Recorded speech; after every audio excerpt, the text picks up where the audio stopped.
యానం మరియు పరిసర ప్రాంత ప్రజలకు అందరికీ కూడా ఇక్కడ ఓఎన్జీసీ చుట్టుపక్కల ఉన్న ప్రాంత ప్రజలందరూ కూడా నేను తెలియజేస్తుంది ఏంటంటే దర్యాలు తిప్ప సొసైటీ ల్యాండ్ ఏదైతే ఉందో దాని పక్కన పైప్ లైన్ అనేది వెళ్ళడం జరిగింది.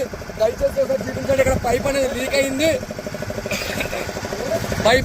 అయింది. ఒకసారి చూసినట్లయితే మేము దగ్గరగా తీసుకెళ్తాం. అక్కడ పైప్ లీక్ అయింది. స్మెల్ కూడా వస్తుంది. ఇక్కడ నుంచి స్మెల్ కూడా వస్తుంది. ఇక్కడ ఎవరు కూడా పట్టించుకునే వాళ్ళు లేరు. దగ్గర తీసుకెళ్ళి ఇక్కడ ఎవరు కూడా పట్టించుకునే వాళ్ళు లేరు. దయచేసి చూడండి ఎంత ఫ్లోటింగ్ వస్తుందనేది, ఎంత ఫ్లోటింగ్ వస్తుందనేది చూడండి. ఇక్కడ ఎంత ఫ్లోటింగ్ వస్తుందో చూడండి. ఎంత ఫ్లోటింగ్ వస్తుందో చూడండి. లోపల నుంచి ఇక్కడ గ్యాస్ లీక్ అవుతుంది. దయచేసి దీని మీద ప్రభుత్వ అధికారులు అలాగే మీడియా ప్రతి ఒక్కరు కూడా పట్టించుకుని మీరు చూస్తున్నారు. పైకి చూడండి ఎలా పొంగుతుందో. ఇక్కడ పైప్ లైన్ అనేది ఇక్కడ అన్ని ఉన్నాయి, ఆనవాళ్ళు అన్ని ఉన్నాయి. చాలా దారుణమైన పరిస్థితి ఇక్కడ మేము చూస్తున్నాం. మేము ఈరోజు యానం కాంగ్రెస్ పార్టీ నుంచి అలాగే విసికే పార్టీ నుంచి నాయకులు కార్యకర్తలు కలిసి మాకు ఈ విషయం తెలిసినట్టుంటే కూడా ఇక్కడికి మేము రావడం జరిగింది.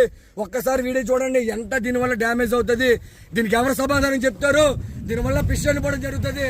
దీని మీద స్పందించాల్సిన నాయకులు ఏమయ్యారు, ప్రభుత్వ అధికారులు ఏమయ్యారని నేను అడుగుతాను. నేను ఈ రోజు క్వశ్చన్ ఇస్తాను అందరికీ కూడా. మల్లాడి కృష్ణారావు గారు అలాగే ఉన్న లోకల్ ఎమ్మెల్యే గారు మీరు ఏం చేస్తున్నారు, ఇలాంటివన్నీ కూడా మీరు తెలుసుకుని దీని మీద స్పందించాలి.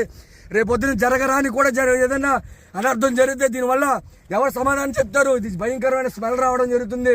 మీరు దయచేసి దీని మీద స్పందించి వెంటనే తగిన యాక్షన్ తీసుకోవాలి.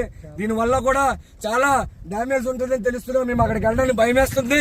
అక్కడికి వెళ్తుంటే భయంకరమైన స్మెల్ వస్తుంది. దయచేసి మీరు అందరూ కూడా దీని మీద స్పందించి ప్రతి మీడియాలో కూడా రావాలని చెప్పి ఇక్కడ ఏదైతే ఓఎన్జీసీ సంస్థ ఉందో అలాగే ఇక్కడ దర్యాలతో సొసైటీ భూమి పక్కనే జరుగుతుంది. ప్రతి ఒక్కరు కూడా దీని మీద స్పందించి దీని యానం ప్రజల్ని అలాగే చుట్టుపక్కల ఉన్న ప్రజల్ని కూడా కాపాడాలని, అలాగే లోపల ఉన్న చేపలు కూడా చనిపోయే పరిస్థితులు ఉన్నాయి. మీరు దయచేసి దీని మీద స్పందించారని చెప్పేసి కోరుకుంటూ ఈ రోజు యానం కాంగ్రెస్ పార్టీ అధ్యక్షులు అద్దర్ దినేష్ అలాగే వీకేసీ పార్టీ నుంచి బెల్లం చిన్న గారు అలాగే ఇక్కడ ఉన్న జాన్ గాని, మణికంఠ గాని, భైరవ్ గాని, అలాగే విజయ్ గాని, హర్ష గాని వీళ్ళందరూ కూడా తెగించి మేము ఇక్కడికి వచ్చి మేము ఈ వీడియోలో ఈ వ్యూస్ అనేది మీకు చూపించగలుగుతున్నాం. దయచేసి ప్రజలారా ఆలోచించి దీని మీద దీన్ని స్పందించాలి ప్రతి ఒక్కరు కూడా.